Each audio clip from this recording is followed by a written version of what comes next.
It is Dakota College at Botno time, and we have, dare I say, the newest member of the faculty, Professor Paul Boone. Good morning, sir. Good morning. And you're new to the area. I mean, you've been here since August. Yep. And you're from the southwestern part of the country, Reno, Nevada, San Francisco, California, in that area. And so, first off, welcome. Thank you. Second off, we've been trying to hold off the cold as long as we can. And so far, we've done an all right job. Yeah, it reminds me a lot of Reno so far. It's the weather is very much like it. A little more snow than you get in Reno, a little drier in Reno, but it's fairly similar. Yeah. All right. Little higher altitude up there, a little more wind, but a little more wind. And you know what? When the wind does start blowing, boy, you'll be like, okay, I remember this. I was teaching North Dakota history this semester, and I started off with the geography and the climate, and I read about the Zephyr, the Calgary Zephyr, and I'm like, oh, that's something to look forward to. Yes, we have the Alberta Clippers as well, yeah. and which is not a professional basketball team. It is a very strong wind, a very short little break of wind, but it definitely cuts right through the soul, if you will. Yeah. But welcome to the area, and so you are an American history professor, is that correct? Yes, I graduated from UNR in 2017. Got my degree in American history, cultural history mostly, and I wrote my dissertation on how teachers use Cold War discourses, political discourses, to help professionalize themselves as they were transitioning from young, unmarried female teachers to married, older female teachers. Mostly, okay. A lot more men taught during that time, but it was still women's work, and they were trying to professionalize during that time. The two big teachers organizations kind of tapped into the Cold War to help boost their other pursuits, to kind of see teachers as true professionals instead of just in quotes, you know. So how did you come up with that for your dissertation? How did that get into your head? That's a good idea. My advisor and I sat down and go, well, Paul, you have a MS in education. You taught for 16 years. If you want to have a career arc, maybe you should look at the history of education. And I was like, well, and I looked at all the books, did all the readings you do in grad school, and I go, there's not a lot of teachers in these books. A lot of administrators, a lot of school building instruments, but there's not a lot of teachers. So I started diving into the teachers, and the Cold War seemed to be the most fascinating era. Okay. And so, I was like, well, I've taught for 16 years. I can probably get in these people's heads a little bit. Right. So I thought that's the way I would add to it. And we did this big national study because I knew I was going to teach at a school like Botno, a smaller school, that I would be teaching more than writing and researching, and so that seemed to be a really good fit, just to kind of go down that road and find it that way. So okay, very cool. That's and that's it seemed to work for you. Yes. I'm very happy to be here. It's a really good school. I had a couple other opportunities to look at, and I thought this was a good place. A place where the school is kind of central to the community. There's a pretty diverse student population with the athletics we have. It's almost like a liberal arts school, except we were public, which is a nice little combination. Small classrooms, a lot more flexibility with your curriculum. For example, I got to teach the history of pop music this semester, which was fascinating and fun. That sounds awesome. It's something my postdoc work is on, actually. I was looking at how the DIY ethic in the punk rock cultures of the 80s kind of developed into the DIY culture that we kind of live in today in the tech world. And there's a lot of crossover, especially in the Bay Area where I'm from. A lot of the early startups were some punk rock guys. And Craigslist, which was the big kind of breakthrough before Facebook and everything, that was a punk rock show list. It was all just punk rock shows around Northern California, and then it developed into the classifieds. Wow. So looking at those kind of crossovers and how that kind of DIY ethic has become something that's kind of part of our culture. We even have a TV station that's DIY, right? Yes. And that really kind of how that punk rock survived and turned into Nirvana and everything else all turned to music in the 80s, right? Or the 90s. 90s, yes. Yeah. So I'd been doing that kind of research. So to go back to the the roots in the early 20th century and follow it all the way through to today. It was a fun class to put together. I'll bet it was, and I bet the students loved it too. It was good, yeah. There's a lot more engagement in that class than maybe some of the others. But because you're hitting on a theme there, and then kids love music. Yeah, really and they find it fascinating to find where things come from. And you can really go back and we kind of look at Elvis and the birth of rock and roll and how he's central, but then all the other people around it that kind of. He's the accumulation of this, and then how that kind of commercialization takes over, and then all the new rafts that comes in with the Beatles kind of bring in a whole new raft of stuff.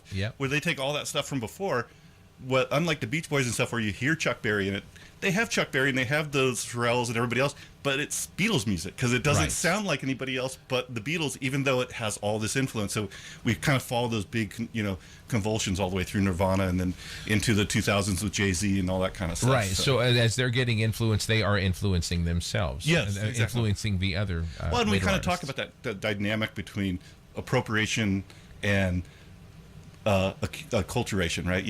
Are you taking or are you adding, right? And there's a little it's bit a of both, spectrum. yeah. It's not like everybody's one thing or another thing, right? Right. And trying to find where they are in the spectrum was fascinating, and and it's a good way to introduce students to how to think like a historian, because that's what I try to do in my classes. And it's a good way to introduce yourself to the students as well. So so well, and I love music, so it's fun to go back to listen to stuff you hadn't listened to in a while, and really appreciate it, because like I got burned out on prog rock, and then going back and listening to some of them, I'm like, oh yeah, I probably listened to way too much of this when I was a kid in the 70s and into the 80s, but yeah, it's actually pretty good music, and I forgot about it. I have a reason to listen to it now. I want to introduce everybody else to it as well. What the things that drew you to Dakota College of Botano as a professor were what? Well, the fact that I get to teach more than just history. I mean, I loved history, but the fact that I get to kind of go back to my high school teaching, where I was teaching everything. I'd substituted for a long time, because I was taking care of my dad and I needed some flexibility, and I had a credential so I could stay in classrooms a lot longer. So I got to teach a whole bunch. One year I was a PE teacher for the whole year in 3 different schools, including a special school where I actually ran a video class because they had an elective. And I did a lot of videography in my life. So there's a lot. I like that kind of that thing. Where you get to be a student still. So I get to go back and dive into my old stuff and bring my experience to it. So this semester I'm going to be teaching geography, which I love. I love maps, and I get to also teach American government, which I have always been a very politically active people. My parents were very politically active when they were younger, and I was, I started a political club when I was in high school because there wasn't one, and did stuff like that, and been very active, always voted, and follow the things, have my news podcasts I listen to. So it's fun. I can take that stuff I do in my personal life, go into the academic element and combine the two, which makes it really fun instead of just, it's time to teach U.S. history again, or the third time today. So you are getting a very flexible schedule here, which is another big drawing point for you. Yeah, and here too, it kind of reminds me of where I started in special ed, where you had a lot more flexibility to build things. For example, I proposed a new class in sports history, since we have a large athletes population on campus. I thought that would be kind of go well with the music class as the way of kind of introducing students to history through a popular topic. And I'm also working with Dr. Albertson to develop a film history class as a co-taught class, where we'd combine kind of the rhetorical English kind of approach to film, the narrative approach, with the historical approach, adding the context and why things are coming together. And he's looking at the how they're coming together, I look at the why they're coming together, and we combine the two. So you don't get to do that at a lot of colleges.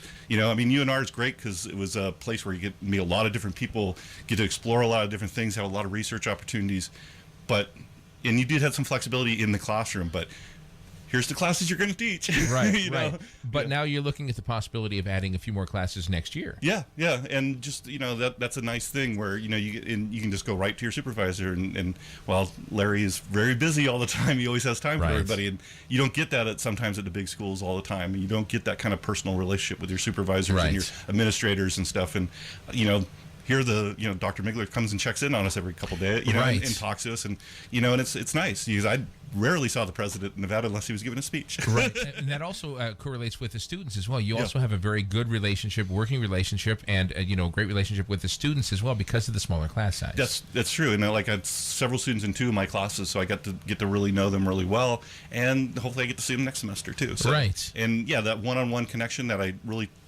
is my basis as a special ed teacher. It was all one-to-one, individual educational programs. Awesome. I get to carry that into college, which is, I think, that's great. And it's this kind of introducing students to the higher ed experience is why I was looking at community colleges and these little small liberal arts colleges. I like that experience. So it's one reason I liked being here. And also get back into my roots as a country boy again. There you go. Because you were born and raised in little areas north of San Francisco. Yeah. Like you said, like a horse town. Yeah, well, I grew up on a horse ranch. We had 2 or 3 brood mares. We were thoroughbred breeders. We usually sold them as yearlings and stuff, but we kept a few and ran them. All our mares were 100% producers. It means they at least all their foals won at least one race, which is rare. My dad was really good at picking the matches and stuff, and we were low, claiming races and maybe a couple allowance races here, but Right. But it was fun, you know. And I had my ponies and my quarter mare and my retired thoroughbreds I used to ride on the trails around. Okay. And you know, a little small town of Kenwood, which has one of the best wineries in the world, Kenwood Wineries.